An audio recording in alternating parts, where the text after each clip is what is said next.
Hello and welcome to an Everyday Canines video. I'd like to wish you all a very happy new year and hope you're going into this new year with full of ideas and enthusiasm for what you've got planned ahead. Within this series, we're looking at goal setting, how to achieve a good mindset for goal setting and how to set reasonable and realistic goals that will help us push ourselves through the year and succeed.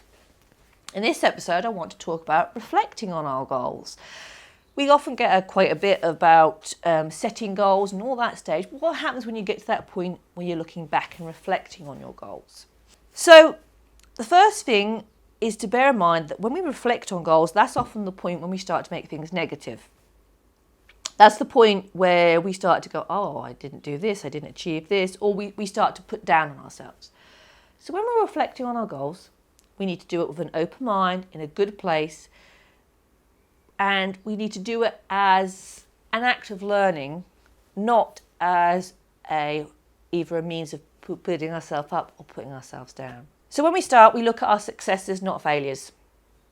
We are going to look at our list of goals and we're going to say, even if we only achieved one of them, we're going to say, hey, look at me, I achieved one of my goals.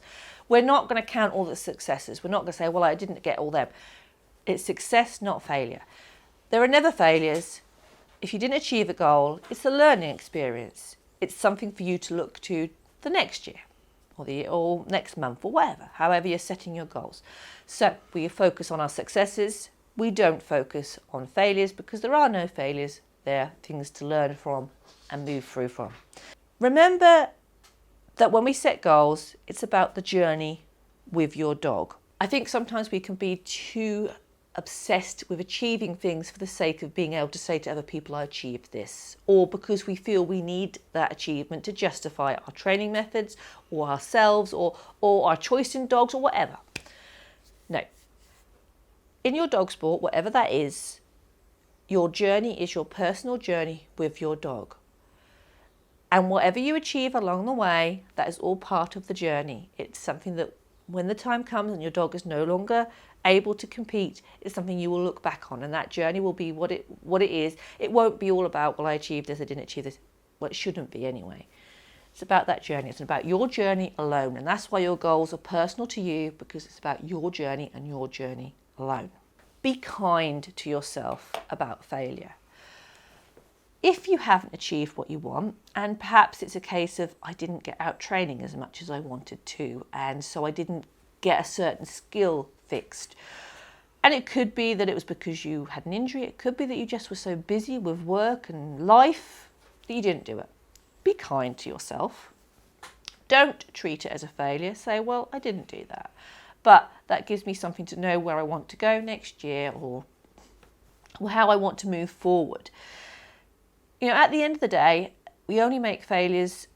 We only fail if we consider something a failure. If we're kind to ourselves and we look at something as a indicator of how we should improve ourselves, it's not a failure. It's just another little marker stone in our life.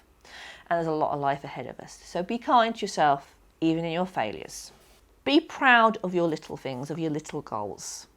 Celebrate the big goals. Obviously, we celebrate them hugely. We might have this big party if we qualified for something amazing, and we might have celebrate with champagne or whatever, but celebrate the little goals too. Be really proud of your little goals.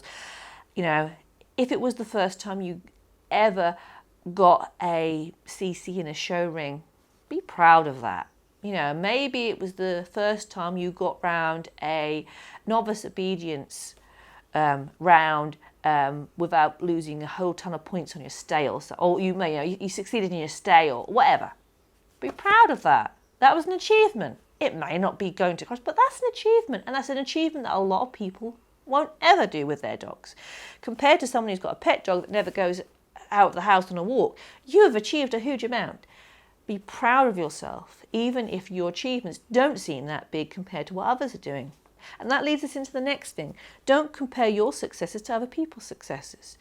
You know, your successes are just as important, even if it's something small and relatively simple compared to someone's big. It could be, go back to agility, that you finally succeeded in getting your dog to do 12 closed weaves. That's a success, and it's a success just as valid as that person who got to I don't know, the UK Grand Nationals this year. It is just as valid. So do not compare your successes and say, well, that's all I've achieved. No, it's not all you've achieved. Say, yes, I achieved this. I achieved this. They achieved that. I achieved this, and I am proud of that. That is also the case of being as proud of, as being as happy about achieving small goals as big goals. This can be where people fall down because people set big goals and little goals. They say, oh yeah, I'll set myself little goals. But when they achieve the little goals, not the big goals, they look at it as a failure. They say, well, I only achieved my little goals. No, be as happy about achieving those small goals as your big goals, because those small goals are what going to take you up to achieving your big goals. Remember why we graded our goals. We did that not just for our mental health and improving our mindset, but also because if we do that, we are setting ourselves little stepping stones along the way to improve ourselves. If we set up so that we're aiming initially just for a clear round in agility, then our next goal is 2 clear rounds and a win or something like that. We are actually setting ourselves up for success through these little small steps. They're like milestones. As soon as you get that first clear round in a competition, that's your stepping stone to be able to win that competition next time round or win a round and so forth.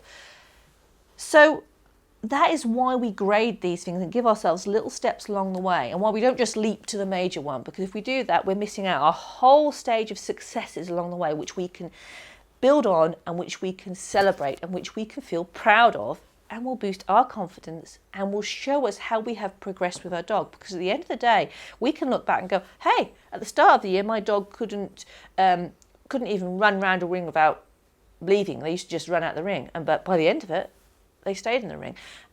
That's a success, and that shows our progress. And it's all too easy to forget where we've come from and just to focus on now and what we haven't got. So it's always important to have those grading systems. And lastly, what I want to say to you is accept that life is complicated and imperfect. Acceptance is a very important thing. It's part of mindfulness.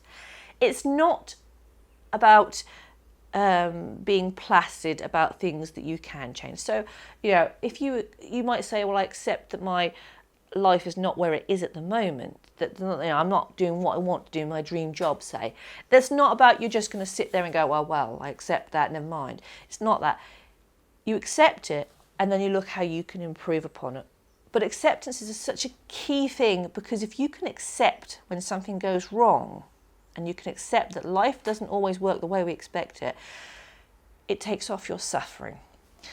Say, for instance, we have an amazing agility dog and then they get a massive a diagnosis of something quite chronic, which means they can't compete. And we had all these plans with them.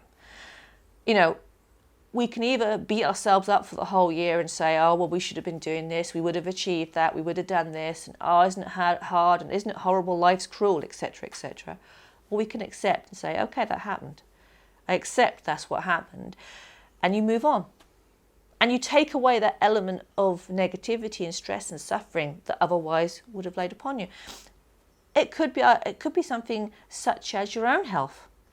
It could be that your own physical health changed so that you couldn't do what you had hoped to do. That's something that happened to me when my diagnosis of hypermobility. It changed the way I had to look at myself as a handler. And I didn't accept it at first. I tried to ignore it, which was not a productive thing. But once I have accepted it, I can move on. I can look forward. I can now say, how can I achieve what I want, even because of this? Acceptance is a huge thing. It's a huge thing throughout your life, to accept change, to accept impermanence, to accept that life is this many complicated and faceted thing. And that just because we put goals down in a book doesn't mean that's how life is going to pan out. Very few years work out as exactly as we expected them to. However, what I would always say, and it's a message that I think is very important, is that though life throws at us things that are negative and down, if we look at them with the right attitude, we should always find an opportunity arising out of them. We should also always find something better around the corner. And that's the message I want to leave you on. Whatever you do this coming year, I want you to appreciate that whatever life throws at you, there will be something better around the corner. There are opportunities always available to you, even when bad things happen. And you can get through this, you can survive this, and you can be positive. I'm wishing you all a brilliant new year. I hope you are amazingly successful. I hope you achieve all you want to achieve. And I hope you can be positive and enjoy your journey along the way. Enjoy your dogs. Have a great year.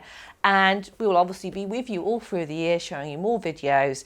And I hope when you're rewatching this at the end of the year, you go, hey, yeah, we did achieve what we needed to do with that and in terms of mindset.